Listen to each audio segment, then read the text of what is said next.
para terminar antes.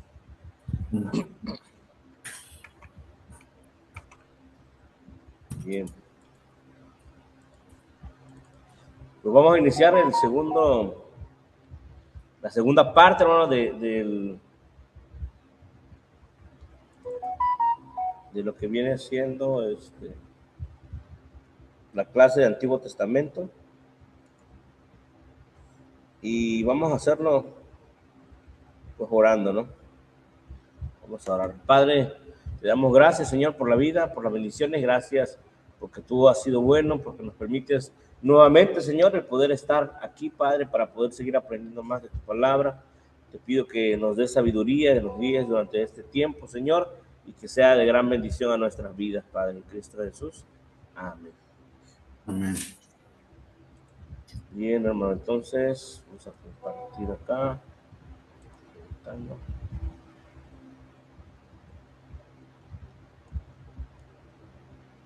Parece.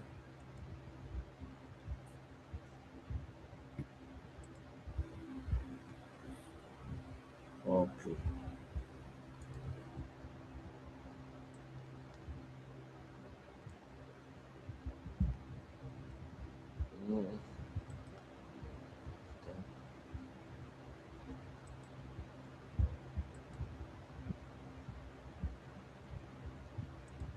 No me quiere aparecer, pero lo voy a abrir en el Word a ver si.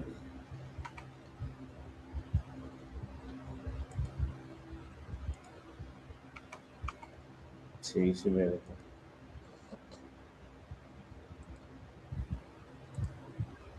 Parece que sí. Ahí está. Bien, hermano, pues miren, pues vamos a iniciar Antiguo Testamento 2. Los libros que vamos a utilizar también ya están en el Classroom. Está lo que viene siendo Pablo Hope, los libros poéticos. Y tenemos a Gordon Fee y Stuart Douglas, cómo leer la Biblia libro por libro. En el caso de las dos secciones, porque vamos a abarcar en el Antiguo Testamento 2 las dos secciones, tanto el libro de poéticos como también lo que viene siendo los profetas. Entonces, para los poéticos nos vamos a centrar en Pablo Hoff, para lo que viene siendo los proféticos en Stuart Douglas. Cómo leer la Biblia libro por libro. La descripción de la materia es una exposición panorámica del material bíblico de los libros poéticos y proféticos del Antiguo Testamento, desde Job hasta Malaquías. Entonces, como dice ahí mismo panorámico, no vamos a profundizar mucho, pero la intención de esto, pues bueno, vamos a ver los objetivos. Que el alumno vea cómo las entidades separadas de cada libro, bueno, cómo vamos a seguir viendo lo que la metanarrativa, ¿no? Cómo eso se va juntando y os vamos a ver también en sus múltiples estilos. ¿Por qué? Porque vamos a hablar acerca de la poesía hebrea. En el caso de los profecías, también hay algunos son poéticos también, como Lamentaciones, aunque es profético, o sea, está dentro del grupo profético, el estilo en el que está escrito también es poético, no es poesía, pero también hay narrativa, ¿no? Entonces, bueno, que el alumno tenga el documento bíblico en su forma final. Y bueno, no vamos a meternos tanto en esas cuestiones. Y despertar el interés del alumno en leer cada uno de los libros bíblicos al captar el sentido de lo que se está leyendo, ¿no? A través del contexto histórico, a través de lo que vamos a ir viendo, del propósito por el cual escribió ese libro profético, por ejemplo, pues vamos a ir hablando. El procedimiento. Bueno, el procedimiento es el mismo, hermano. El profesor presentará el contenido de la materia por medio de conferencias. Es responsabilidad del estudiante tomar apuntes. Apenas una hermanita me decía que necesitaba un temario. Yo no tengo un temario como tal para el examen, porque se supone que pues, se dan las conferencias, uno toma notas y bueno, en las veces anteriores se me ha pasado grabar las clases. Ahorita le pedí al pastor Jaime que nos apoyara para grabar las clases, porque pues eso es uno de los problemas que tuvimos, ¿no? no tener las clases. Porque así usted quiere repasar para el examen, bueno, puede ir a los videos anteriores y repasar para las clases. Porque no va a venir otra cosa que no hayamos visto. Ahora, el alumno resolverá 2 cuestionarios. Aquí, bueno,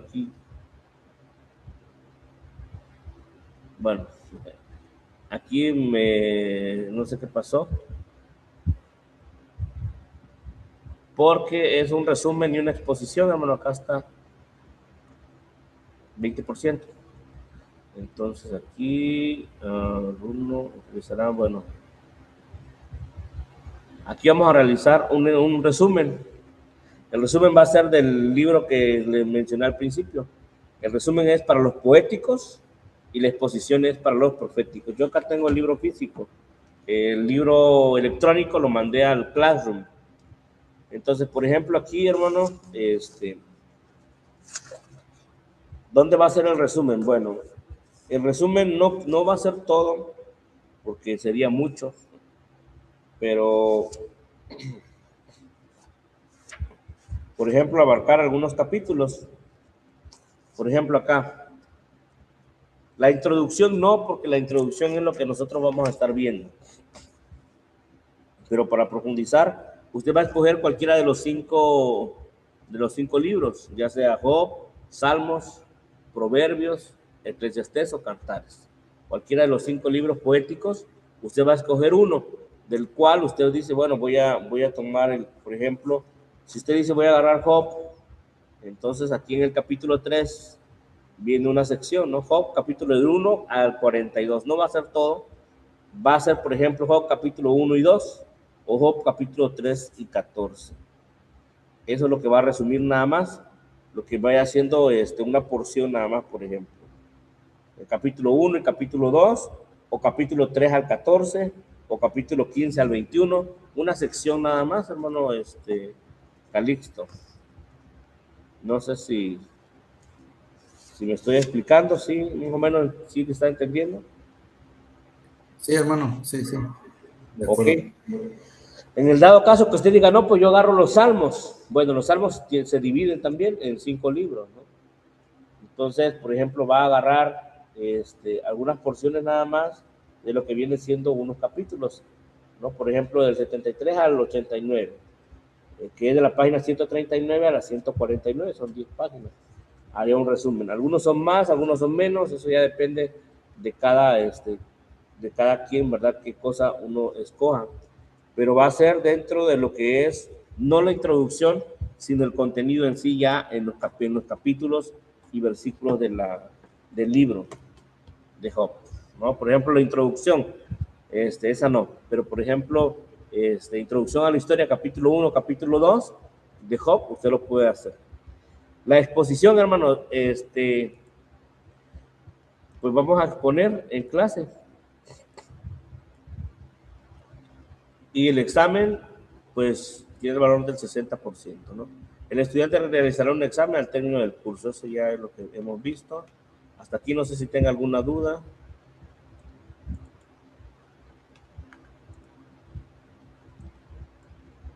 ¿No? No, hermano. Ok. Bueno, aquí tenemos el Antiguo Testamento, la guía de estudio. Y bueno, tenemos la fecha de hoy. Hoy vamos a ver el plan de clase, que es lo que estamos viendo ahorita. Posteriormente vamos a ver comprendiendo la poesía y la sabiduría hebrea, que es la introducción prácticamente de la primera sección de los primeros 5 libros, que es Job, Salmos, Proverbios, Eclesiastés y Cantares. Entonces, la próxima semana vamos a estar con Job y Salmos, porque Salmos es muy extenso. O sea, hablar de Salmos es mucho, ¿no? Entonces, por eso nada más están esos dos. Proverbios, Eclesiastés, Cantares, Isaías, y entramos entonces con los profetas mayores, ¿no? Isaías y Jeremías. Y si se da cuenta, el 29 de mayo tenemos lo que son los libros, el resumen de los libros poéticos. Bueno, va a escoger un solo libro y va a hacer un resumen de algunos capítulos nada más, de acuerdo a una sección, no lo va a hacer todo.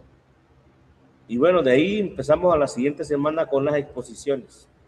¿Qué se va a exponer? Bueno, Por ejemplo, en el 5 de junio, si usted dice yo quiero Ezequiel, usted va a exponer Ezequiel. Yo voy a dar Lamentaciones, usted da Ezequiel, y si nadie toma Daniel, lo doy yo, ¿no? Yo voy a dar los que no se expongan, ¿no? O sea, pues ahorita van a ser sobrados, van a haber muchos que no se van a dar, ¿no? Entonces, no sé, de entre los profetas mayores y profetas menores, ¿cuál le gustaría exponer a usted? De eso va a depender tanto la fecha como el libro. Y como está nada más usted, creo, o ya se integró alguien más. Sí, ya se Buenas, conectaron. buenas noches, hermano. Yo me acabo de conectar. Ok, buenas noches, hermano. Su nombre es. Rosa María Portugal Becerra. Ok, Rosa María. Ah,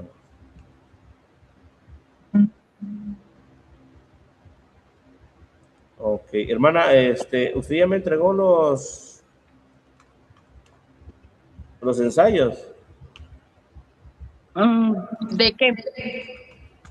Es que, hermano, yo estoy repitiendo esa materia. Estuve en el curso pasado y esta no la terminé de cursar, por eso estoy ahorita tomándola de nuevo con usted. Ah, la número 2, la 2. Ajá, la 2 nada más, la uno ya es Sí, antes. sí, sí. Sí, Perdón, sí. hermana, es que estaba viendo lo de la 1. Perdón, Ah, sí, perdón. no, eso ya. Ok, sí, está bien. Bueno, pues en esta ocasión, hermana, va a ser un resumen, porque la vez anterior creo que fueron sermones, pero estaban viendo lo de sermones. En esta ocasión, pues va a ser este, un resumen. Bien, Ok, entonces, en cuanto a la exposición, ¿usted nos va a indicar o ahorita ya vamos a ver qué nos tocaría? no, ahorita veríamos qué les tocaría. Ah, Este, ok, Ustedes van a decidir. Le digo, de lo que decidan depende la fecha y depende el libro.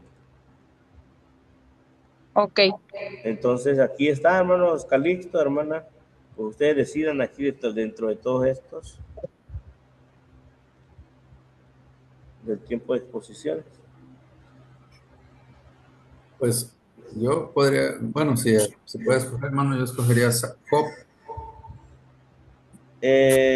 Son profetas, hermano. Ah, profetas, perdón. Sí, Pues de aquí, entonces, Isaías. Isaías. Ujú. Ok. Bueno, entonces empezamos con usted con Isaías. ¿Y usted, hermana?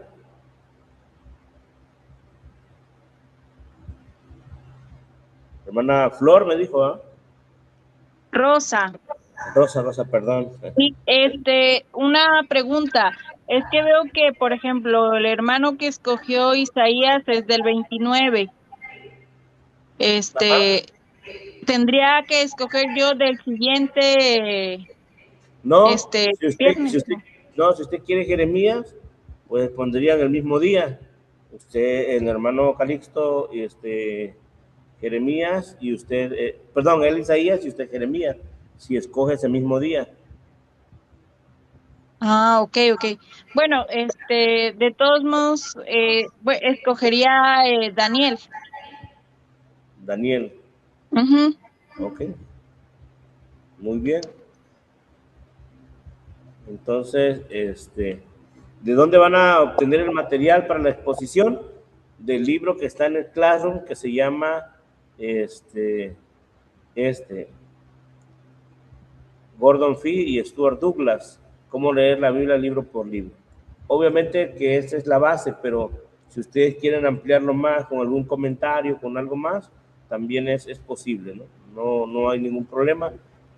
No tienen que dar solo esto, sino que pues, si pueden ampliarlo más, pues mucho que mejor, ¿no? Pero esta sería la base. Ok, Ya se encuentra en Classroom los dos libros y también se encuentra el plan de estudios, aunque bueno, lo voy a corregir porque hay algún detallito por ahí que no está bien. Bien.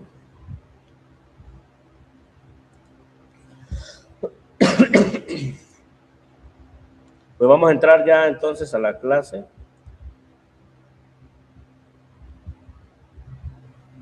Veo que ya hay más conectados, sí.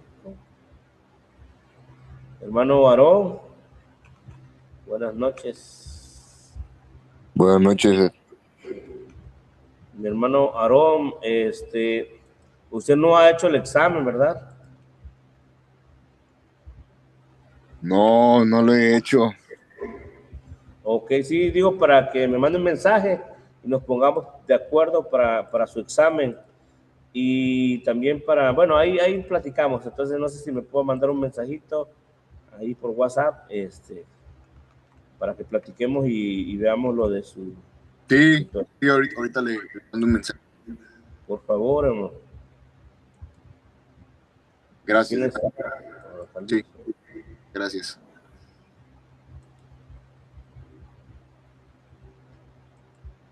Ok, bueno, somos los que estamos.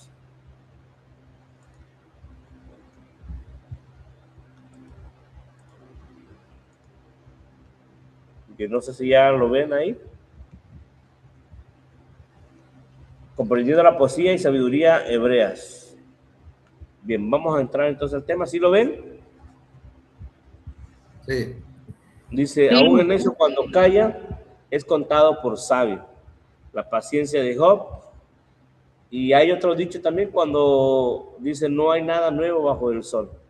¿De dónde provienen estos dichos que a veces los escuchamos en la calle, en otros lugares? Bueno, pues vienen de esos libros, ¿verdad? Los libros poéticos de la Biblia, ¿no? Ahí muchas personas toman sus dichos y lo mencionan. Se denominan libros poéticos a 5 obras del Antiguo Testamento: Job, Salmos, Proverbios, Eclesiastés y Cantares. Así se les denomina a estos 5 libros poéticos. Pero ahora, hermanos, yo quiero que entendamos esto porque también esto viene en el examen. A Job, Proverbios y Eclesiastés se le llaman libros ¿qué?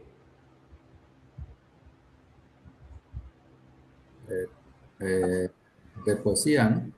Sapienciales. O sea, los 5 son poéticos, pero cuando hablamos de libros sapienciales que tienen que ver con pensar, con el pensamiento y todo eso, nada más son 3: Job, Proverbios y Eclesiastés. ¿No? Lo que tiene que ver como con razonamiento, por eso se le llama sapienciales, porque tanto Job como Proverbios y Eclesiastés tienen esa particularidad, ¿no? Que no lo comparten con salmos ni con cantares, porque son totalmente diferentes, pero son poéticos, o sea, en su esencia todos son poéticos, pero solo 3 son sapienciales: Job, Proverbios y Eclesiastés. No es posible entonces fijar la fecha exacta de los libros poéticos. Tampoco se conoce a ciencia cierta la paternidad de gran parte del contenido de estas obras. Reyes, profetas, filósofos, sabios y tal vez la gente común, ¿no? O sea, no se sabe con ciencia cierta la paternidad, porque se le atribuye a reyes, se le atribuye a algunos profetas, se le atribuye a algunos filósofos, sabios y posiblemente, ¿verdad?, también gente común y corriente. Hay poesía en varios libros bíblicos, hermanos. O sea, la poesía es parte de la cultura hebrea, la poesía es parte de la esencia.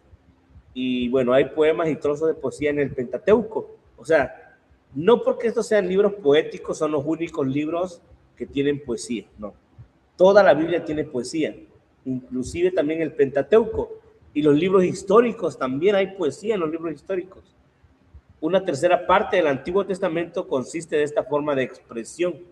Entonces, una tercera parte, hermano. Los Salmos, los Proverbios, Cantares, Lamentaciones, Abdías, Miqueas, Nahum, Habacuc y Sofonías son libros enteramente ¿qué? Enteramente poéticos. Entonces, hermano, aunque pensemos en Abdías, en Miqueas, en Nahum y Habacuc, Sofonías como libros proféticos, en esencia son poéticos. ¿Por qué no están dentro de esa sección de poético? Bueno, lo entendemos, yo creo, su naturaleza, ¿no? Su naturaleza es más profética, aunque usó el estilo de poesía y usó la poesía para llegar al pueblo. Como les digo, era parte de su cultura, no quiere decir que sea lo principal, ¿no? Entonces, por eso se catalogaron dentro de lo que viene siendo los proféticos y por eso no está ahí, pero no quiere decir que estén exentos, ¿no? Lo mismo que gran parte de Job, Isaías, Oseas, Amós y Eclesiastés. ¿Cuál es el primer poema que encontramos? Esto es hueso de mis huesos y carne de mi carne. Esta será llamada varona porque el varón fue tomado, ¿no? Primer poema, poesía que encontramos ahí. En Génesis 2:23, ¿no? Adán a Eva. Las maldiciones de Jehová, Génesis 3:14 al 19, cuando, recuerda, ¿no? Cuando maldice al hombre, cuando maldice a la serpiente, o sea, la manera en que está escrito es poesía. El canto de la espada de Lamec, ¿sí recuerdan ese canto?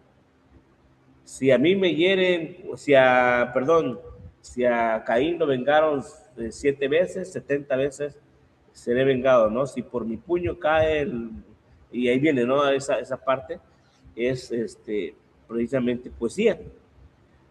Las bendiciones y maldiciones de Noé para sus hijos. Profecías sobre Rebeca también. Isaac bendice a Jacob y Esaú, es una poesía, un poema. Job bendice a José, o sea, nosotros lo leemos y ¡ay, la bendición de fulano! Job bendiciendo a José. Sí, pero esa parte es un poema. Job profetiza sobre sus hijos. El canto triunfal de Moisés y María cuando cruzan el Mar Rojo. Esa es una poesía, un poema. La bendición sacerdotal de Números. El canto del pozo, número 21, 17 y 18. El canto triunfal de los trovadores, número 21, 27 al 30.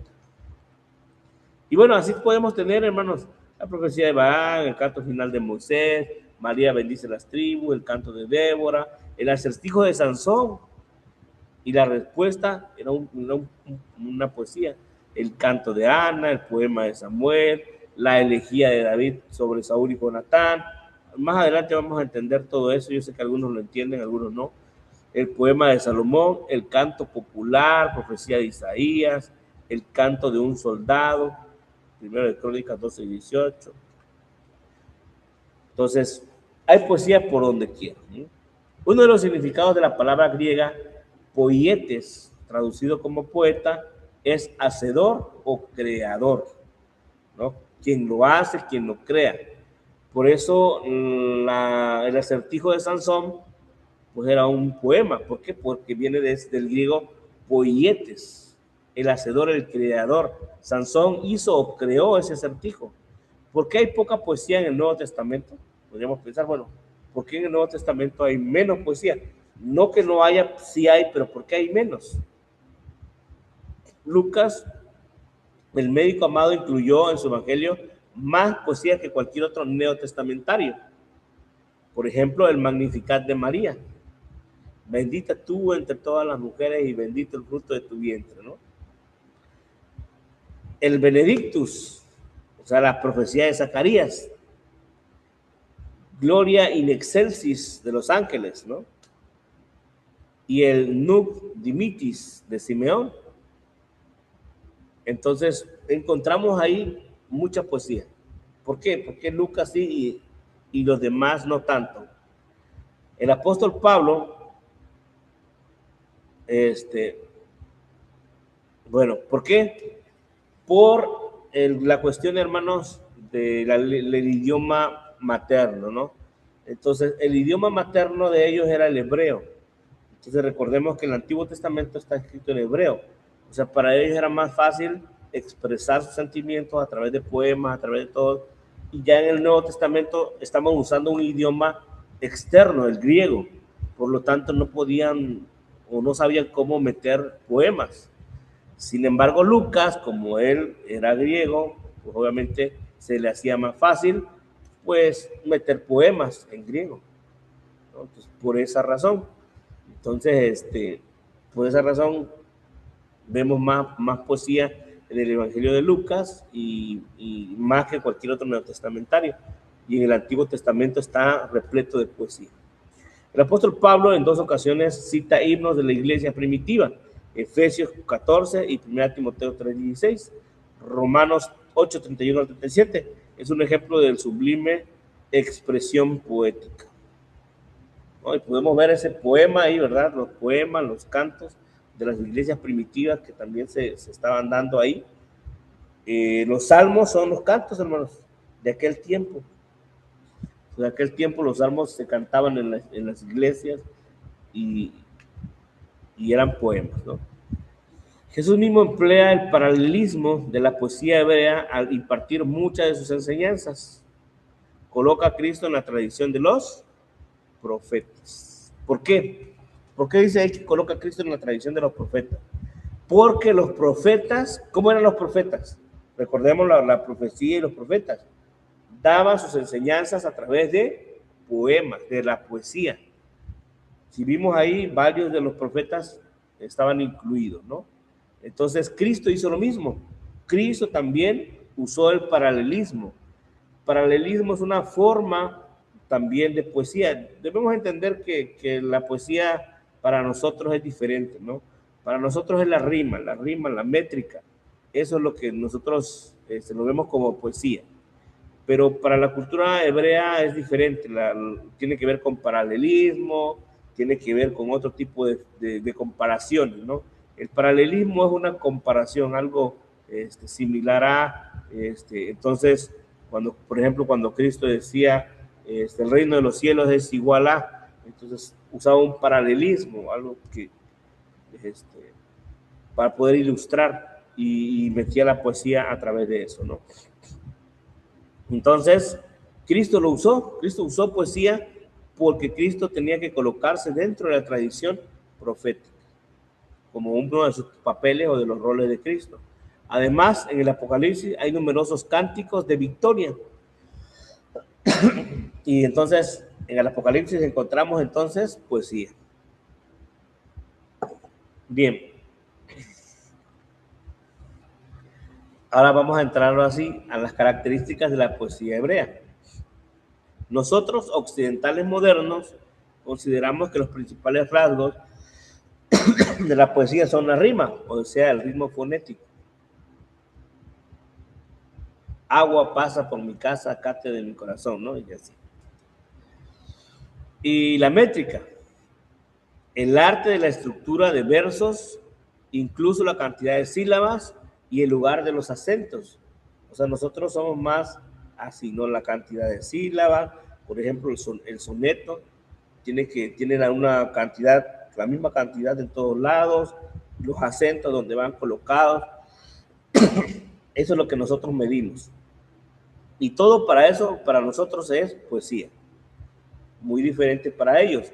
La poesía de muchos pueblos antiguos, incluso los hebreos, no tiene ni rima ni métrica. O sea, no vas a encontrar algo así. Por eso nosotros lo leemos y no, como que no encontramos sentido, ¿no? Sí, como que no cuadra, ¿no? Y decimos, bueno, este es un cántico, pero como que no cuadra porque no es como el de nosotros. El espíritu poético y su expresión se expresa a menudo con el uso del lenguaje figurado. Entonces, hermanos, aquí es la clave de la poesía hebrea. El lenguaje, ¿qué? Figurado. La poesía tiene que ver con eso. Y la expresión emocional. La emoción con que lo dicen, ¿no? El poeta busca imágenes vívidas, metáforas hermosas y términos tiernos, vehementes y persuasivos. O sea, esto es lo que rige, o como dice acá, el espíritu poético y la expresión del poeta, ¿no? Va a usar imágenes vívidas que lleguen, que peguen, que lleguen a lo profundo del ser, metáforas hermosas, términos tiernos que nos conmuevan, vehementes y persuasivos que nos hagan entrar en razón. Deuteronomio 3:26, Job 14, del 1 al 2. Ahí tenemos algunos ejemplos. Vamos a ver, ¿alguien tiene su Biblia por ahí?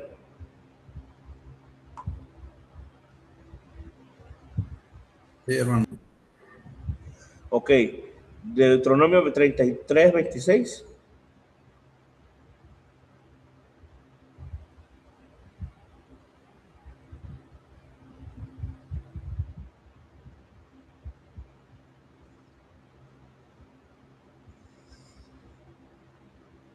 Sí, dice, no hay como el Dios de Jesurum, quien cabalga sobre los cielos para tu ayuda y sobre las nubes con su grandeza. Que cabalga sobre las nubes. No hay como Dios de Jesús que cabalga sobre las nubes. O sea, está usando un lenguaje figurado, una expresión emocional, hermanos, buscando imágenes vívidas. Un caballo cabalgando sobre las nubes. Una metáfora, ¿no? Job dice, el hombre nacido de mujer, corto de días y hastiado de sinsabores, sale como una flor y es cortado, y huye como la sombra y no permanece. Otra vez lenguaje figurado. Sale como una flor y es cortado, ¿no? Y huye como la sombra y no permanece. Entonces, mucho del pensamiento poético es intensamente personal y cargado de emoción. Vamos a ver el Salmo 42:1.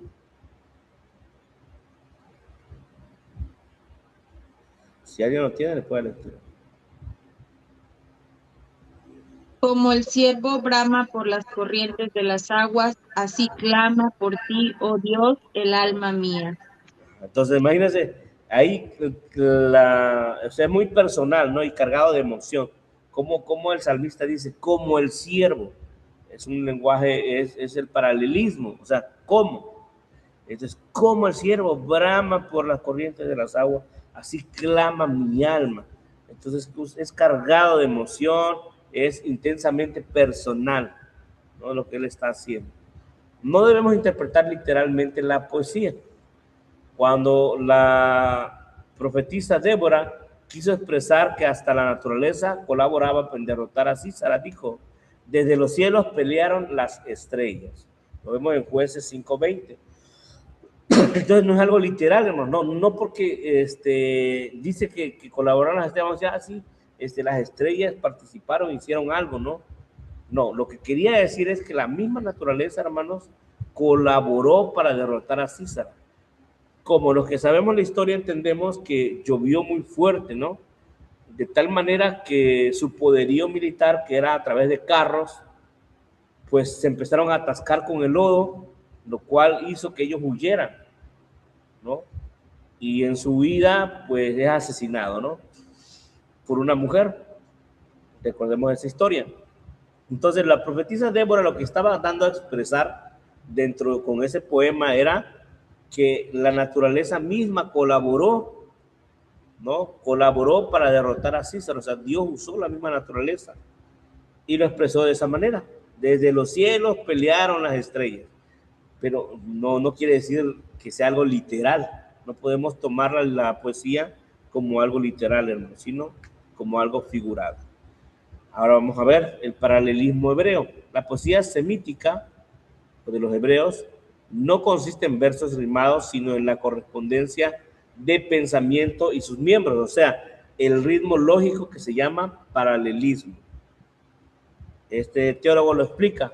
La afirmación del primer verso de la estrofa se repite o amplifica o se contrasta con el segundo en los versos siguientes.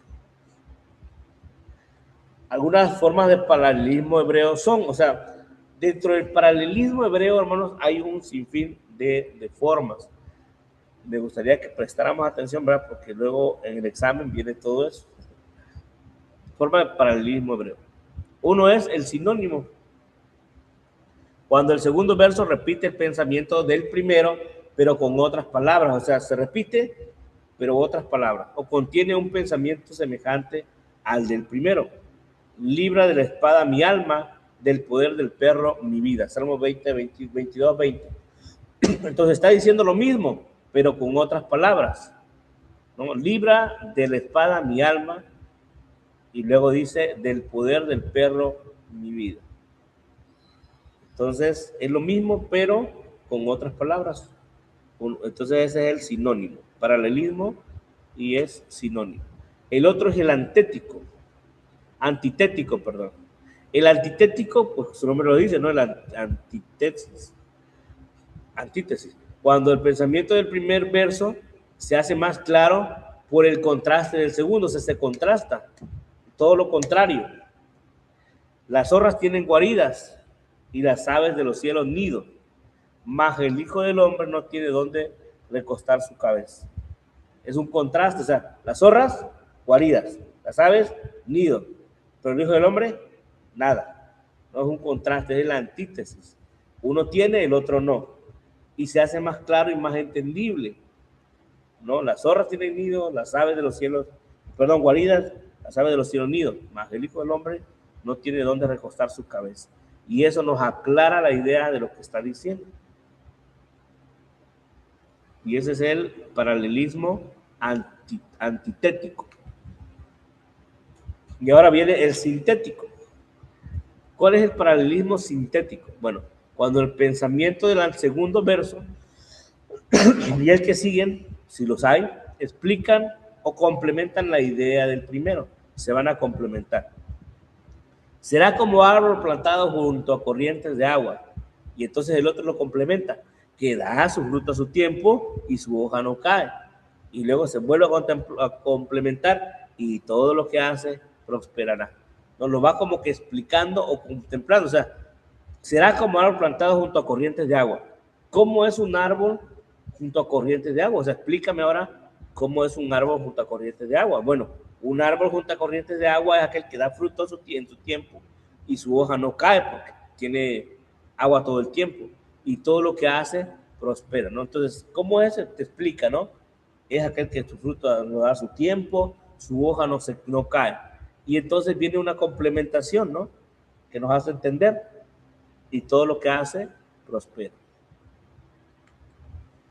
Y viene otro, el paralelismo escalonado o de clímax.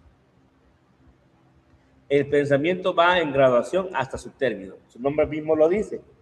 Va como que escalonado, ¿no? Por escalones, escalones hasta llegar arriba. O un clímax, ¿no? Llegas al clímax y va. Dice, no dará tu pie al resbaladero, ni se dormirá el que te guarda. He aquí, no se adormecerá ni dormirá el que guarda Israel. Si nos damos cuenta, empieza por debajo hasta llegar a lo más alto, ¿no? Y luego viene el paralelismo emblemático. Este estilo de paralelismo, en este estilo, de paralelismo, la primera parte expresa el pensamiento en forma figurada, mientras que el siguiente lo hace en forma literal o viceversa. Por ejemplo, como el Padre se compadece de sus hijos, se compadece Jehová de los que le temen. ¿Cuál es la figura aquí? Bueno, en este caso es la primera, ¿no? ¿Por qué? Porque esa es la figura. O sea, así como un padre terrenal se compadece de sus hijos, y ahora viene la segunda parte, que es la primera parte figurado, y el otro lo hace literal, ¿no? ¿En qué sentido? Al punto que quiere llegar, ¿no? Entonces el primero es figurado, así como un padre terrenal se compadece de sus hijos, así es. Literalmente, Dios se compadece de los que le temen. Salmo 103:13. Ese es el emblemático. Y hay muchos, hermanos, pero acá nada más se puso ese ejemplo. Y tenemos el paralelismo introvertido. Es la clase de paralelismo en que la cuarta línea corresponde a la primera y la segunda a la tercera, ¿no? Como un tipo de sándwich. ¿No? La primera la cuarta a la primera y la segunda a la tercera.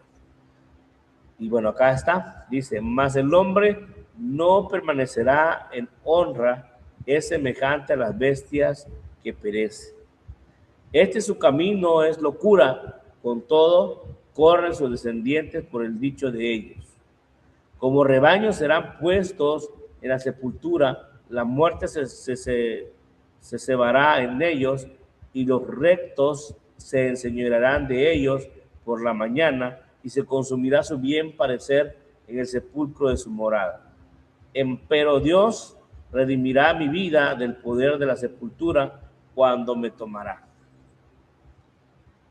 Bueno, entonces la primera, mas el hombre no permanecerá en honra, el hombre que no permanecerá en honra es semejante a las bestias que perecen. Y abajo dice, Dios redimirá mi vida del poder de la sepultura cuando me tomará. Entonces, en medio encontramos ahora la correspondencia del segundo con el primero. Este es el camino locura, con todo corren descendientes por el dicho de ellos, como rebaños serán puestos en sepultura, la muerte se cebará sobre ellos y los rectos enseñarán de ellos por la mañana y se consumirá el bien parecer en el sepulcro de su morada. Y por lo regular, cuando es así, cuando es introvertido, tiene que ver con la enseñanza. O sea, la enseñanza principal está en el centro. Lo de arriba y lo de abajo complementan prácticamente lo que está expresando en medio, y ese es el paralelismo introvertido.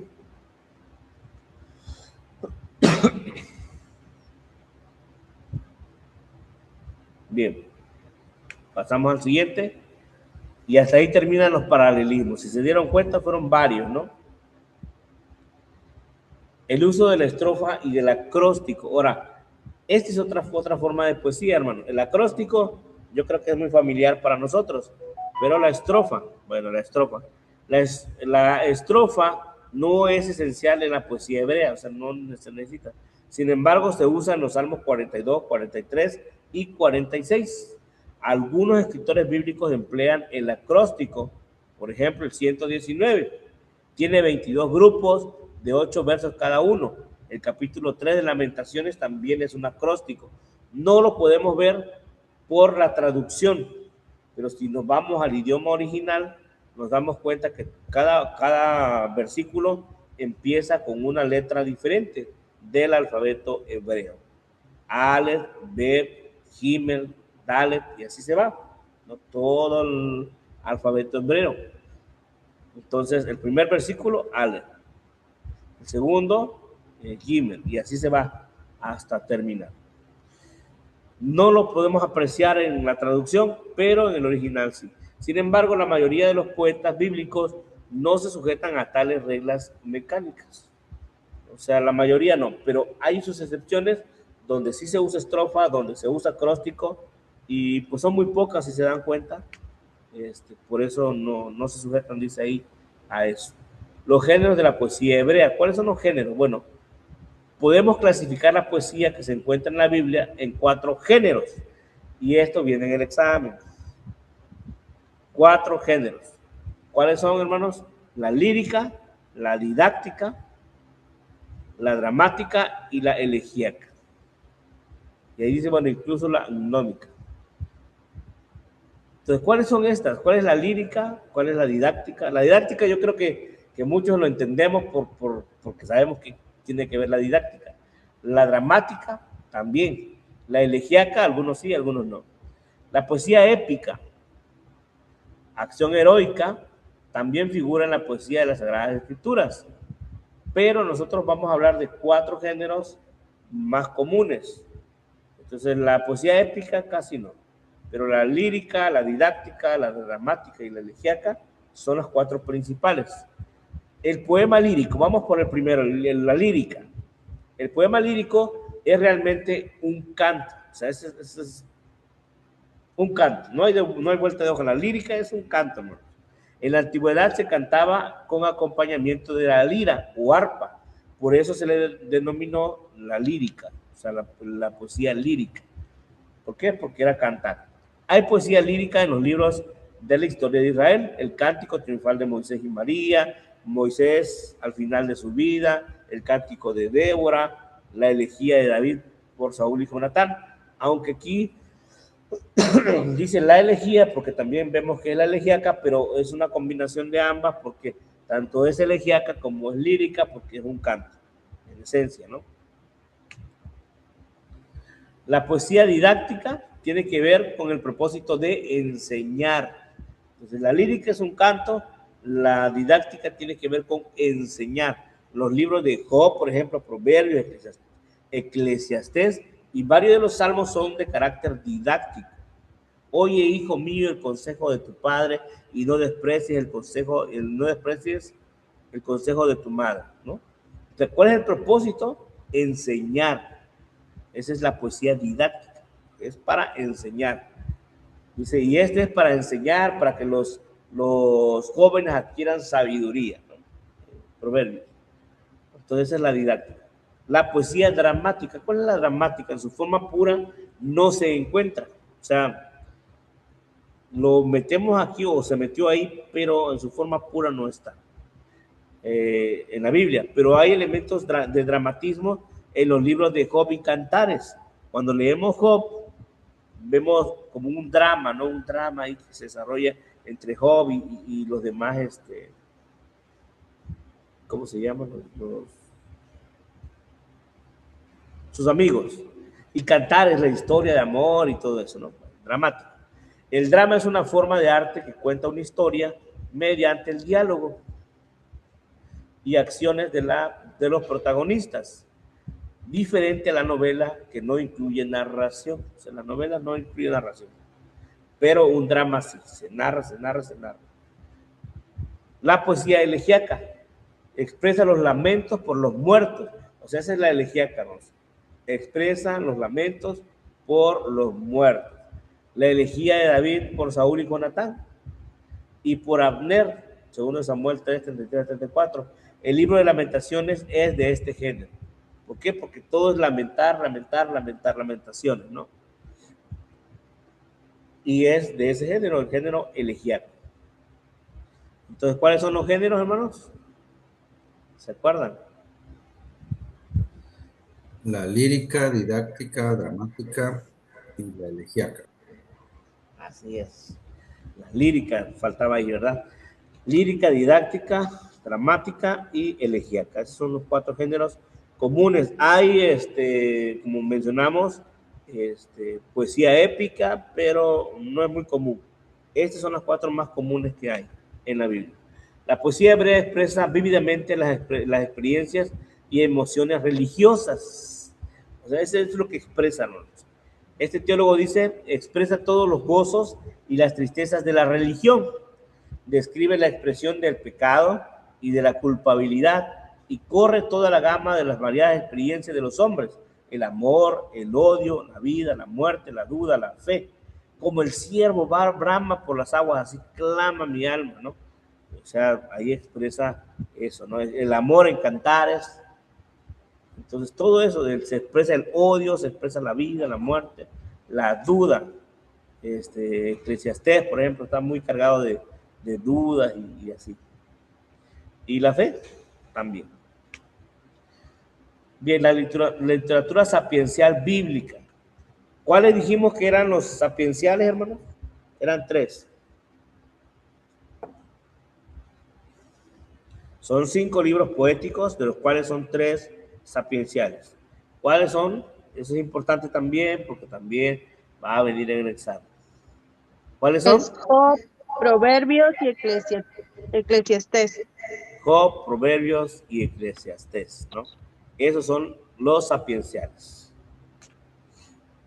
¿Cómo difiere la otra literatura hebrea de la otra literatura hebrea? Bueno, al llegar a los libros sapienciales, que son Job, Proverbios y Eclesiastés, y algunos de los salmos, pero en esencia, hermanos, si va a venir, va a preguntar por los 3, ¿no? No vamos a meter ahí, y algunos salmos, no, va a ser 3. El lector de la Biblia observa un notable cambio en el tono de los escritores inspirados. La sabiduría israelita es la voz de la reflexión y la experiencia más que del mero mandato o predicción. Entonces tiene que ver con la sabiduría de aquel tiempo, hermanos. La reflexión, el pensar, el meditar. Si se dan cuenta, estos 3 libros tienen que ver con eso, o sea, meditación, reflexión. Podemos decir que la literatura sapiencial trata de la interpretación de la vida, o sea, interpretar la vida y de cómo comportarse bien a fin de agradar a Dios y vivir felices. O sea, pudiéramos concluir así, decir, bueno, la literatura sapiencial es esto, es interpretar la vida y de cómo podemos nosotros comportarnos bien para poder agradar a Dios y como resultado vivir felices, ¿no?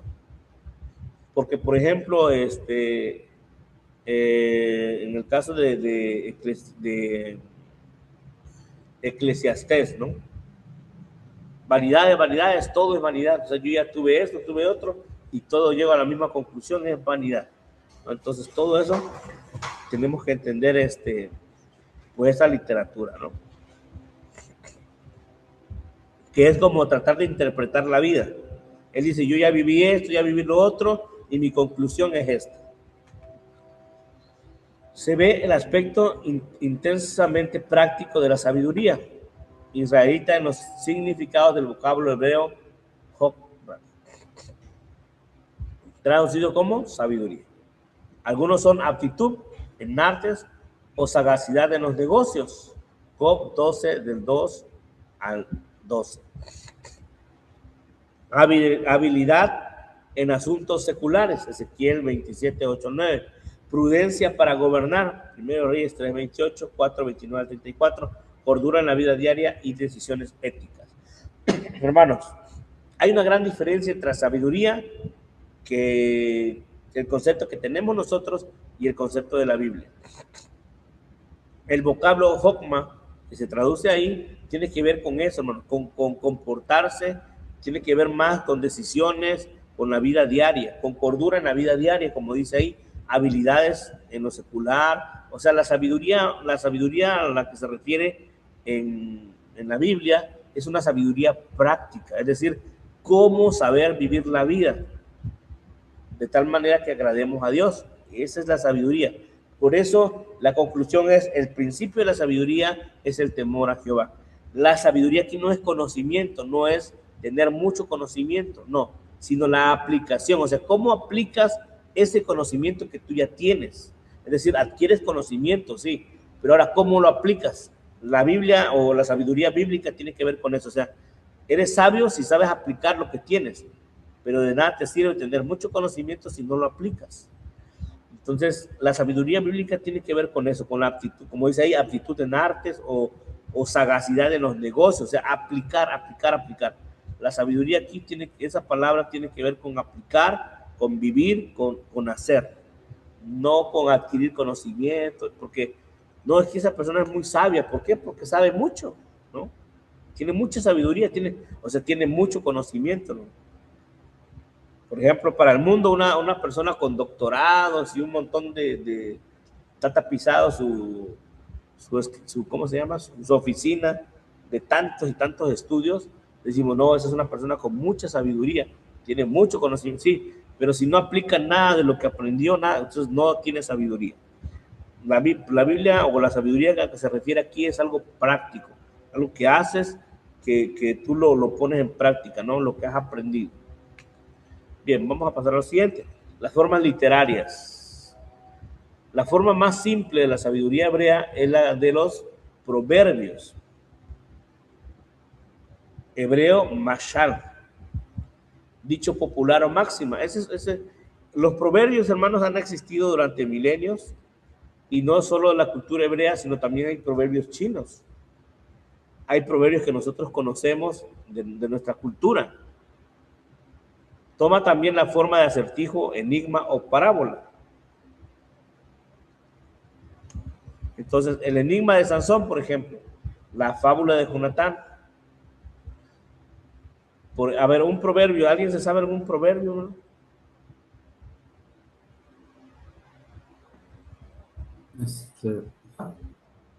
Pero se refiere a proverbio bíblico, hermano. Proverbio secular de cualquier. Por ejemplo, a ver. Creo que, bueno, en nuestra cultura le decimos dichos, ¿no? Ajá, sí, pues los dichos, porque ejemplo, como dice ahí, es un dicho popular o una máxima. Camarón que se duerme, pero lleva la corriente. Dime con quién andas, te diré quién eres. El que anda entre lobos, aullar se enseña. El que anda entre la miel, algo se le pega. Entonces son nuestras máximas, nuestro dicho popular. El que a buen árbol se arrima, buena sombra le cobija.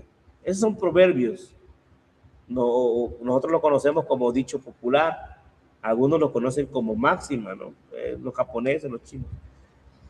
Pero en la Biblia se le dice proverbios, ¿no? Y eso es algo que nosotros que es cultural también. Pero también toma la forma, hermanos, de acertijos, de enigmas y parábolas en la casa de la cultura hebrea. Y vemos el enigma de Sansón. Del devorador salió algo dulce, no me acuerdo bien cómo va, pero ese es más o menos el acertijo, ¿no?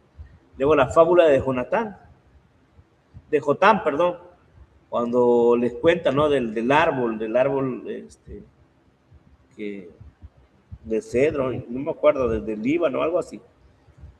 Y Joás, y la parábola de Natán, y la de la mujer astuta de Tecoa. La parábola alcanza, dice, la perfección en las enseñanzas de Jesús. Aunque vemos parábolas ahí, hermanos, pero su perfección las vemos en las enseñanzas de Jesús. Si alguien fue excelente para contar parábolas, fue Jesús. Pero sus antepasados, pues sí, ya trataban de contar parábolas, pero no eran muy...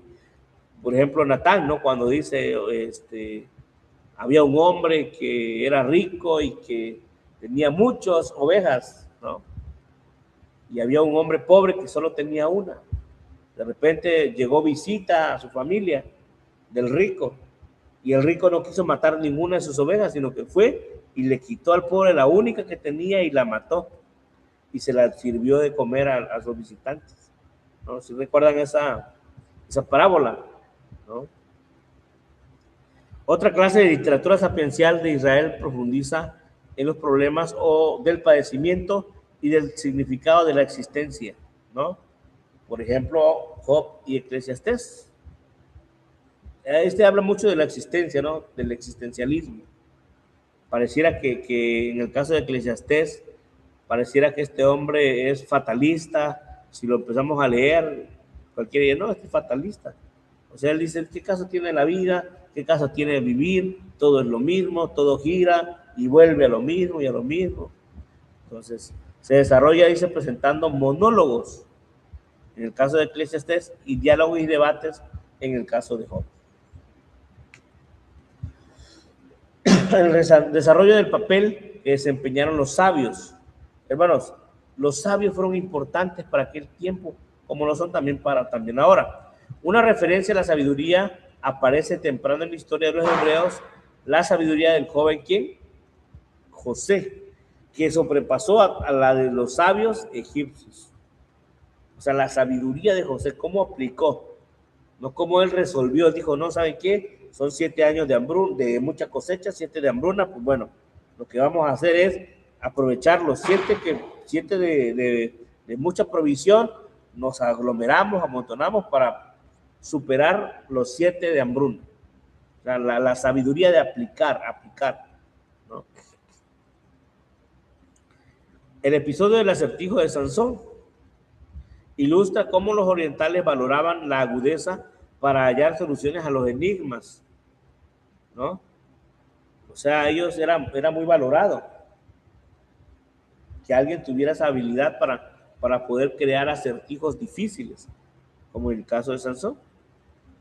En la corte de David, 2 sabios, Ahitofel y Husai, aconsejaban al monarca. El consejo de Ahitofel era como si consultase la palabra de Dios. O sea, imagínense el nivel en el que estaba la sabiduría. O sea, catalogado. Alguien con mucha sabiduría es como si consultaras a la palabra de Dios. Entonces, era muy importante, hermanos, la sabiduría para el pueblo hebreo en aquel tiempo. O sea, era algo muy valorado. ¿Por qué? Porque la sabiduría proviene de Dios y está a nivel de Dios. Es proverbial la historia hebrea de la sabiduría de Salomón en resolver la querella de las 2 mujeres que reclamaban a sus hijos, hermano. O sea, ¿cuántos no se sorprenden de eso? Porque en la antigüedad no había prueba de ADN ni nada de eso, pero cómo él resolvió de inmediato ese problema. Y lo hizo perfectamente, que nadie puede decir, no, pudo haberse equivocado por ahí Salomón. No, lo que hizo, lo hizo tan bien que todos quedamos perplejos de la forma o la sabiduría que tenía Salomón como para resolver ese asunto, ¿verdad? Que que estaba pasando. La sabiduría de Israel floreció y llegó a su apogeo en el reinado de Salomón, o sea, es cuando llegó a su apogeo máximo, hermano, quien fue considerado como el sabio más grande de Israel y es conocido como el impulsor de la literatura sapiencial de Israel. ¿Por qué? Porque se le atribuye a Eclesiastés, entonces por eso la literatura sapiencial, ¿no? Se le atribuye a Salomón lo que es Eclesiastés y lo que es Proverbios. Aunque bueno, no todo Proverbios, vamos a verlo cuando lleguemos a Proverbios, no vamos a adelantarnos. El reinado de Salomón proporcionó un ambiente muy propicio para el florecimiento de la literatura. ¿Por qué? Porque en ninguna otra época, hermano, de la historia de Israel hubo tanta oportunidad de hacer contacto con otras gentes, ni hubo tanta paz y prosperidad como para inspirar obras literarias. Es decir, en otros tiempos, hermanos, andaban en guerra y pleitos y conflictos. Entonces, ¿a qué horas podían sentarse para meditar, analizar y crear poesía? Pues no se podía.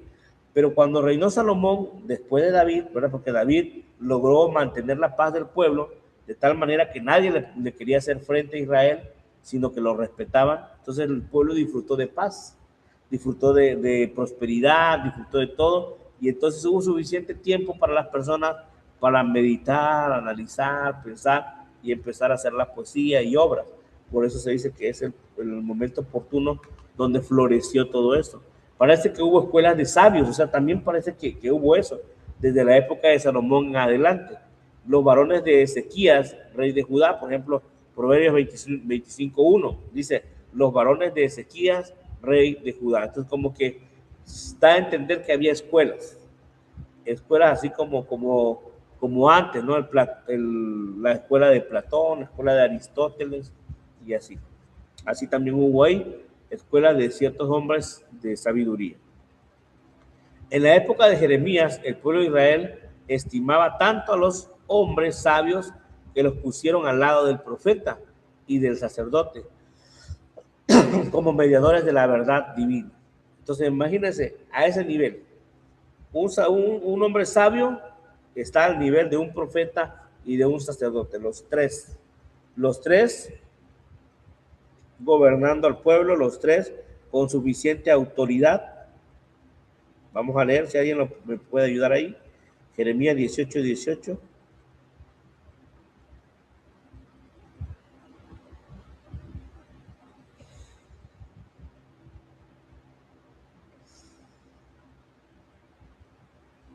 Y dijeron, venid, maquinemos contra Jeremías, porque la ley no faltará al sacerdote, ni el consejo al sabio, ni la palabra al profeta.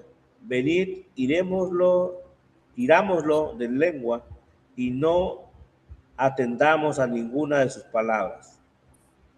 Entonces lo pusieron al mismo nivel de un sacerdote, al mismo nivel de un profeta. Fue este movimiento que produjo los libros deuterocanónicos. ¿Cuáles son esos libros deuterocanónicos, hermanos? Libros que están fuera de nuestro canon. Libros apócrifos, de sabiduría y eclesiástico.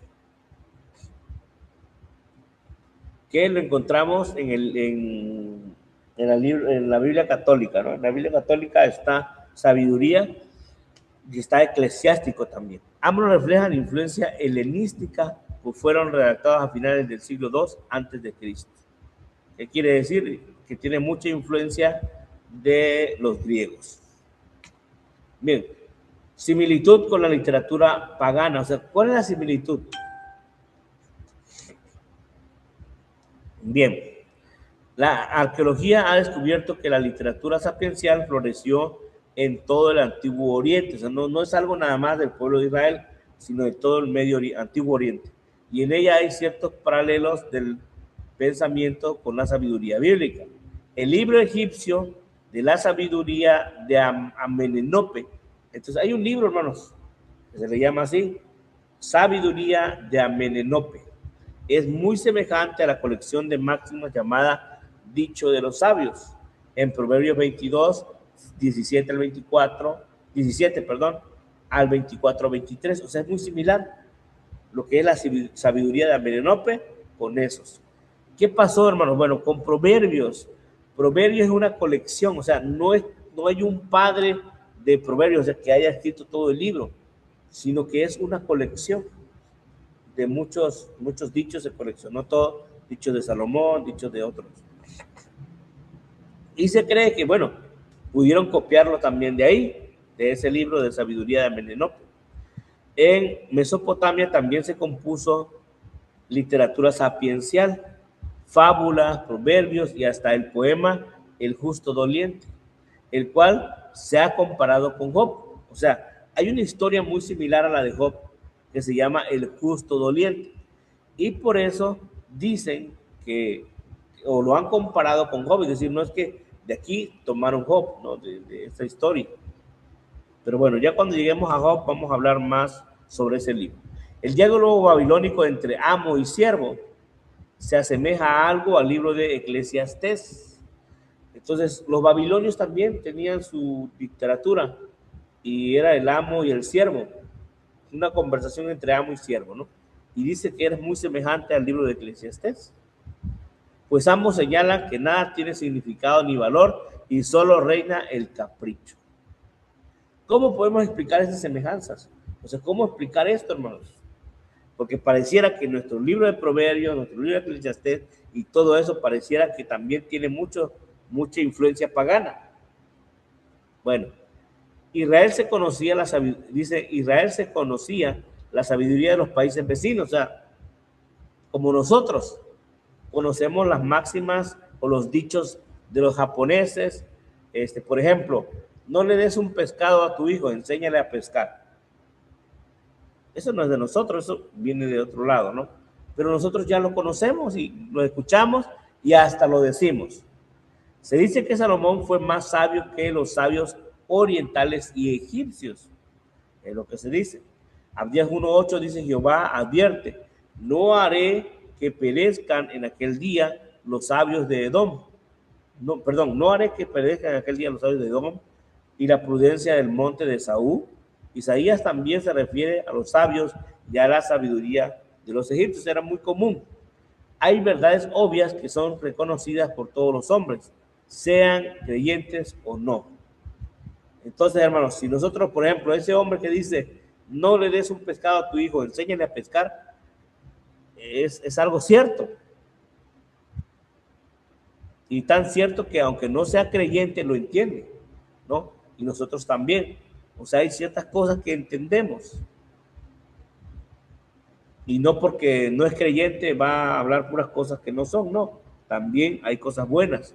Es muy probable que los sabios hebreos, guiados por el Espíritu Santo, incluyeran en sus colecciones de sabiduría algunos dichos y máximas de otras naciones. O sea, es algo normal. Pero lo importante aquí, hermanos, es que no se corrompe, ni va en contra de las Escrituras, ni en contra de la Biblia. Cuando tú lees Proverbios y Eclesiastés, podríamos pensar, hermanos, que Eclesiastés, cuando vamos leyendo, porque habla como que muy fatalista, pero no, si lo entendemos bien, entendemos que no tiene que ver con eso. Ahora, el enfoque monoteísta y moral de las escrituras sapienciales hace que el desarrollo de sus conceptos adquieran un valor diferente. Características destacadas, es universal, o sea, es para todos. Se dirige al hombre en general, sin limitaciones étnicas ni religiosas. No se centra en la atención de Israel como el favorecido de Dios. No. Se atribuye el Salmo 31 al rey Lemuel, monarca no israelita. Todos los reyes de la tierra gobiernan mediante la sabiduría divina. Proverbios 8, del 14 al 16. Dice, esa enseñanza esencialmente monoteísta, religiosa y moral. O sea, no incluye, ¿verdad?, a muchos dioses o algo así. Entonces, la verdadera sabiduría empieza con el temor reverente a Dios. Proverbios 1:7. Es necio el hombre que dice en su corazón, no hay Dios. O sea, los proverbios tiene que ver precisamente con algo monoteísta, religioso y moralidad. Es profundamente humano, hermano, otra de las características. O sea, es universal, es para todos. Sus enseñanzas son monoteístas, religiosas, moral. aplica para todos. Es profundamente humana. Aunque la Biblia pone la sabiduría del hombre en relación con la de Dios, recalca también las relaciones sociales del hombre en el diario vivir. Demuestra que la parcial revelación divina del Antiguo Testamento no basta para satisfacer el corazón del hombre. ¿No? ¿Por qué? Eclesiastés, ¿no? Habla de algo sin sentido. Pero entendemos en el Nuevo Testamento ya con la revelación completa, porque entendemos que la revelación fue una revelación progresiva, ¿no? Lo del Antiguo Testamento no entendían toda la revelación completa. Por eso dice ahí, demuestra que la parcial revelación divina del Antiguo Testamento no basta para satisfacer el corazón del hombre, sino la revelación completa a través de Cristo, ¿no? El espíritu del difunto va al Seol, la morada de los muertos, Job 17:13. O sea, no se habla de una resurrección ni de una vida futura. ¿Por qué? Porque ellos todavía no entendían eso y no concibían en su mente. Y en lugar de sombra y silencio, Job 10:20. No obstante que los moradores del Seol tienen conciencia, Isaías 14:9. No tienen ni la resurrección ni la plenitud de la vida. El pesimismo del Cogelet, o sea, el predicador, es casi absoluto. Los muertos nada saben, ni tienen más paga, porque su memoria es puesta en el olvido. Eclesiastés 9:5. Lo mejor que puede decir es que la muerte del espíritu del hombre vuelve a Dios que lo dio. 11:7. La búsqueda inútil del Cogelet. Para encontrar el éxito, la felicidad en la tierra, haya su verdadera respuesta en las enseñanzas de Jesús. Estas cosas no serán halladas probablemente en la tierra, sino en el cielo. ¿Qué dice Mateo 12:42? He aquí, más que Salomón, ¿qué dice? Es este lugar. Más que Salomón es este lugar. Bien, hermanos, tenemos tiempo para las preguntas. Recordemos que terminamos a las 10:20, pero iniciamos 10 minutos antes, así que vamos a terminar a las 10:10. Nos quedan 3 minutos. No sé si alguien tiene alguna pregunta, al respecto.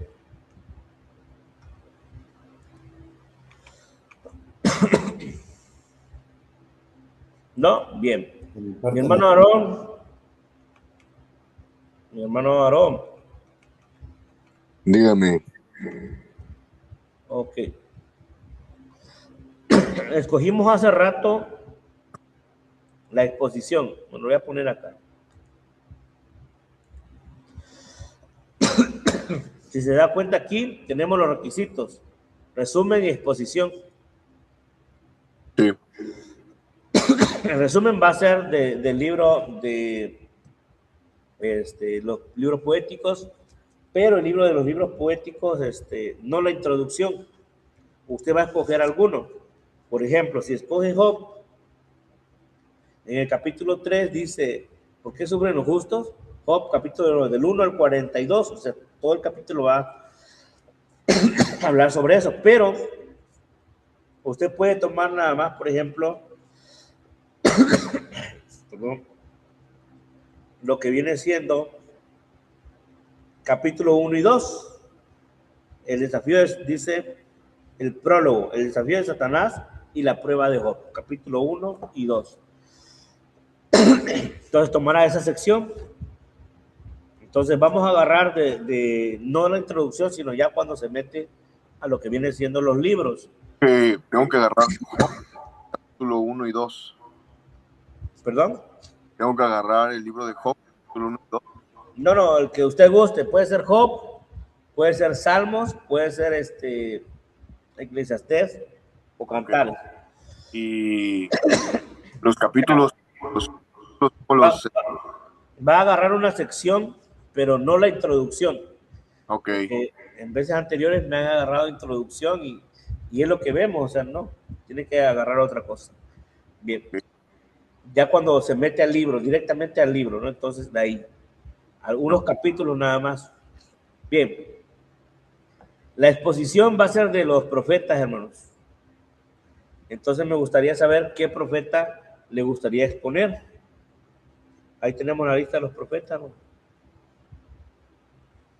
Mi hermano Calixto agarró Isaías. Rosa, Daniel. ¿Cuál agarraría usted, mi hermano?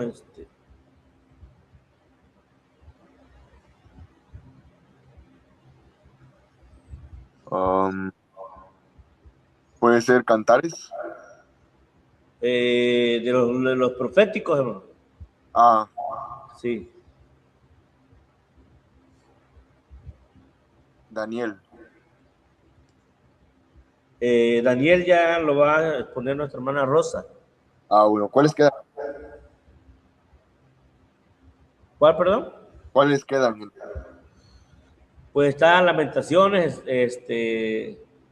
Ezequiel, Jeremías, Oseas, Joel, Amós, Abdías, Jonás, Miqueas, Nahum, Habacuc, Sofonías, Ageo, Zacarías y Malaquías. Malaquías. Malaquías, ok. Sería el 26 de mayo, hermano. Ahí no sé si lo está viendo. Ok. Tengo que hacer una exposición. Ahora, ¿de dónde lo vamos a agarrar? Bueno, la base es aquí. Gordon Fee y Stuart Douglas. Cómo leer la Biblia libro por libro. De ahí lo vamos a tomar. Ahora, ¿de dónde está ese libro? Bueno, está en el Classroom. Ya lo mandé ahí, tanto los libros poéticos como cómo leer la Biblia, por si ya quieren empezar con su resumen, ya quieren empezar, no se quieren atrasar, pues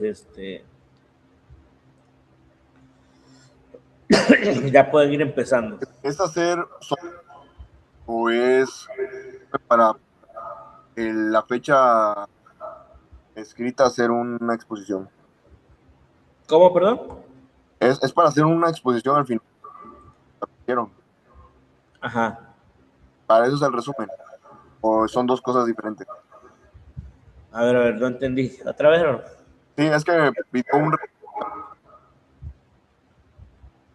eso es parte de la exposición. La exposición, usted va a poner lo que viene siendo Malaquías. Sí, sí, sí. Se Y va a tomar. mencionó un resumen. No, el resumen es aparte. El resumen es de los poéticos. Ok. Job, Salmos, Proverbios, Eclesiastés o Cantares. De ahí va a Ok. ser un pequeño resumen de cualquiera. Esa asignación, ¿Cómo? la asignación, Como que se corta su audio, no sé qué. la asignación ya está en el Classroom. Sí, Ok, está bien. Gracias. sí, ok. Bueno, pues sería todo. Entonces, hermano, vamos a terminar. Mi hermano.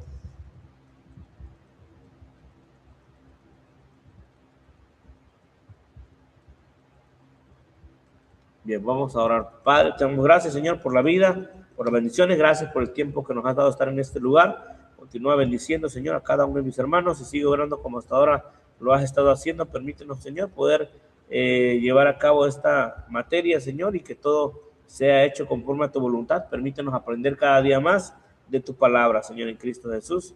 Amén. Mi hermano Aarón me manda un mensajito para ponernos de acuerdo. Sí, yo ahorita le escribo. Muchas gracias. Nos vemos, hermanos. Dios les bendiga. Buenas noches. Luego, bendiciones. Hermano Jaime. Hasta luego, buenas noches. Dios les bendiga.